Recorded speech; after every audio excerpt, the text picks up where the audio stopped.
this experience, meaning the transgender transition, gender variant experience, comes a lot of anger sometimes, and resentment, and just feeling cheated.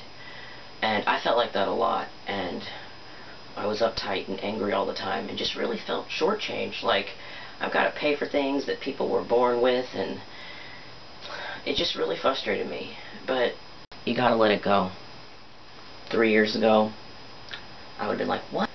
Why is it that I'm born female, but then just some Joe Schmo guy, you know, down the street has everything that I want, and something that's going to cost me hundreds of thousands of dollars, and they got to be socialized as a boy, and they didn't have to go through coming out and the whole queer experience. But I had to let it go.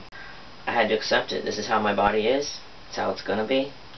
And then I had to frame it differently. Sometimes you got to frame your perspective differently. I was like, you know, I'm able-bodied. I'm fairly fit. I have a lot of body privileges that even some cisgender people don't have. Yeah. If I were to get a dick, it would cost a lot of money, and it's just something they're born with, kind of just handed at birth. But, you know, I have a lot of talents and strengths, and so much knowledge now from this experience that you can't put a price on that. It's not easy. It wasn't easy for me. I spent a lot of time when I was first transitioning just being angry and hateful and resentful, and it only hurt me. Holding on to that only hurts you. It doesn't hurt the bio guy that cut you off in the car and he's got a penis and he didn't have to pay for chest surgery. It doesn't hurt him, it hurts you. And I've had to learn that, you know, the hard way. I think, like, I've had to learn a lot of lessons. But it's not easy. It took me a long time.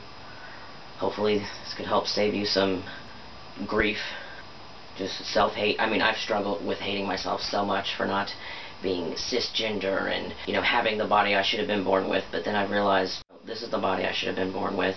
It's not easy. No one is happy with their body, cis or trans. You know, there's always something you want to change, and it's only hurting me.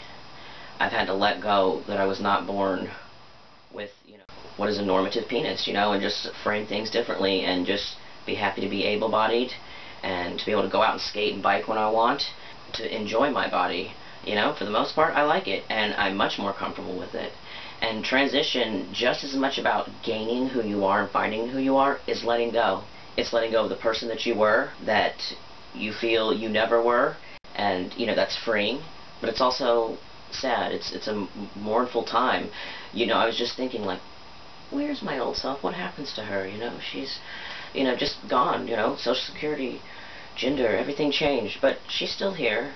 What I learned and experienced as the world perceived me as female has given me an education that you could never put a price on, that you could not study at, you know, university. You know, I just have a PhD in human understanding and just people. Transition has taught me so much more, not just in terms of gender and sexuality, but it has brought to my attention just a lot of social and political issues as well that I would have never been exposed to had I just been some white guy that was born privileged and male. I don't even want to know who I would have been had I not been trans.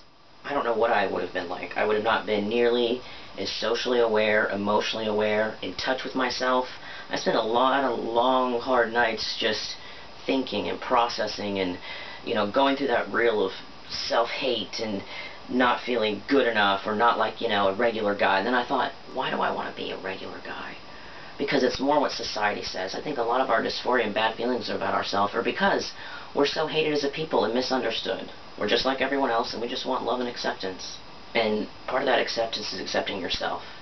That's been hard for me too. It's hard to say, yep, it's okay, I'm a transsexual, but it is. And I wouldn't change that for the world. Being trans has made me a better person and a better human, and it's opened my eyes to so much.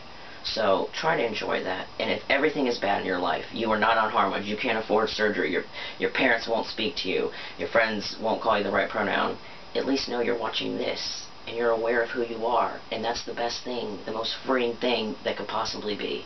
Anger, it doesn't do the body good. Just try to let it go. Whether you write in a journal and then burn it, or send it to a friend, or write in a journal no one can see online, or blog, or video blog, or write a message or call up a friend, get it out.